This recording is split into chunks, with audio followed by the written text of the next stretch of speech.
Eu tenho direito também a recomeçar a minha vida. A primavera é isso, tempo de surpresas, tempo de olhar para o inverno que passou, mas para esse tempo maravilhoso que Deus nos dá. E a gente tem aqui, olha, a alegria de ter mais uma vez conosco Padre Joãozinho. Seja bem-vindo, Padre. Obrigado. Sua bênção. Boa noite. Deus abençoe, Adriano. Deus abençoe, Bruna, não é? Já de viagem, marcada, mas sem ir. Né? Verdade. Sabe que quando eu recebi a primeira pergunta que iriam me fazer essa noite, eu fui pesquisar se primavera era a primeira verdade, porque todo mundo tem uma prima que se chama Vera, né? Eu tenho. Você tem uma prima que se chama Vera? Sério, mora lá em São Você Paulo. fala pra ela, minha primavera.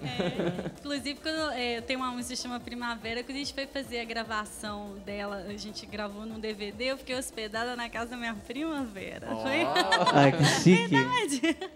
Então, e Vera, normalmente a gente pensa que é verdade. E sabe que não é? Não. Não é.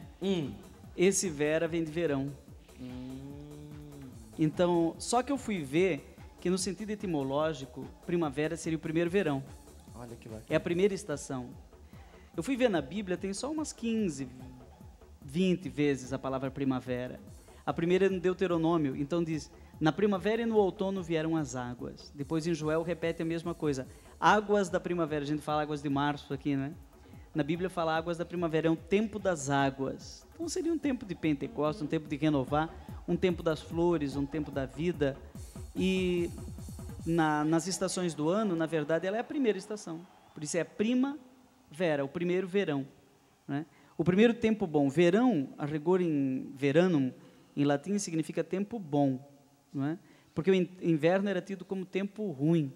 Aliás, tem outro tempo ainda.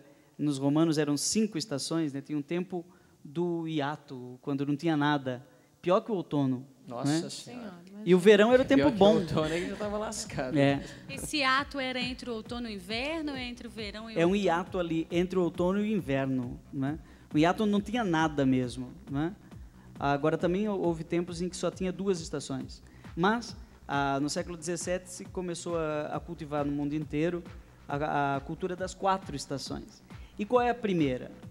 A primavera, o primeiro verão. Agora eu fui pesquisar que antes de veranum em latim, ou veritas, que seria verdade em latim, existia uma língua antiga chamada sânscrito. E aí tem uma origem da palavra verão e verdade, que tem origem comum no sânscrito, que vem de ves, que tem relação com Deus, mas Deus enquanto fogo, calor, ardor, que beleza, né? Daí vieram, por exemplo, as deusas vestais, que cuidavam do fogo doméstico em Roma, não é? E daí veio veranum, aí veio veritas, e daí veio verão, e aí veio verdade. Então, em sentido alegórico, voltando lá para o sânscrito. Agora, tá vendo, né? Você pensa que o Padre Joãozinho só dá aula aqui na faculdade? Não, de vez em quando a gente traz ele aqui também no Revolução, e você tem essa aula aí, olha, você sentado no sofá da tua casa, bacana, Padre. Então, alegoricamente, nesse monte de folhinhas aqui, indo lá para o sânscrito, você poderia dizer que, alegoricamente, se pode afirmar que primavera é um tempo de uma primeira e grande e definitiva verdade. E a gente vai falar bastante sobre essa realidade de verdade, também caridade. A gente vai daqui a pouco entrar de cheio na encíclica do Papa. Mas, Padre, num tempo onde a gente vê tantas mentiras, né? Cada dia a gente percebe, né? Verdades ontem, mentiras hoje. Parece que a ciência também, às vezes, ela vai provando fatos e acontecimentos que ontem para a gente foi uma verdade, mas hoje, pelo avanço da tecnologia também, a gente já vê que não é bem assim. Mas qual é a grande verdade do homem? Aí que tá. Eu fui pesquisar isso também. Né? E sabe que é difícil achar o significado da palavra verdade? E em latim, veritas tem uma origem incerta, quase. Né? Santo Tomás de Aquino falou coisas bonitas, os filósofos falam coisas bonitas. Por exemplo, tem aqui, Heidegger disse assim, O Ser e o Tempo, verdade é aquilo que não se esconde. Mas ele se inspirou no significado grego de verdade, que era aletheia. Letheia é escondido, aletheia é o que não está escondido. E sabe que o Papa Bento XVI vai dizer que a verdade é luz? É luz que dá sentido à caridade, dá sentido e valor. Essa é a definição de verdade na Caritas in Veritate. É belíssimo, tem uma base etimológica. Depois de eu estudar todo o sentido da verdade, eu fui ler Na Caritas in Veritate vi que o Papa, de novo, o nosso maravilhoso Papa Bento XVI, acertou em gênero, número e grau. A verdade é a luz que dá sentido e valor ao amor, à caridade. E diante de tanta verdade, o que deve ter um católico de verdade? O que deve ter um católico de Nossa, verdade? Mais do que uma verdade de ideias. Alguém diz assim, não, eu tenho a minha verdade. Todo ponto de vista é a vista de um ponto. Eu tenho a minha verdade, eu estou com a razão. Não é? Bom, eu tenho uma visão, mas isso ainda não é verdade. E se eu absolutizar o meu ponto de vista, eu vou cair no subjetivismo. Ou então no relativismo, porque eu sou relativo. Então a minha verdade. Não é? Ou no individualismo, mas a verdade não depende de mim. Agora, se nós todos partilharmos os nossos pontos de vista, talvez chegamos mais perto da verdade. Mas para o cristianismo a verdade tem nome, e o nome da verdade é Jesus. Não é? Fiquei pensando naquela frase que Jesus disse, que ele disse em silêncio, e Pilatos não quis ouvir esse silêncio.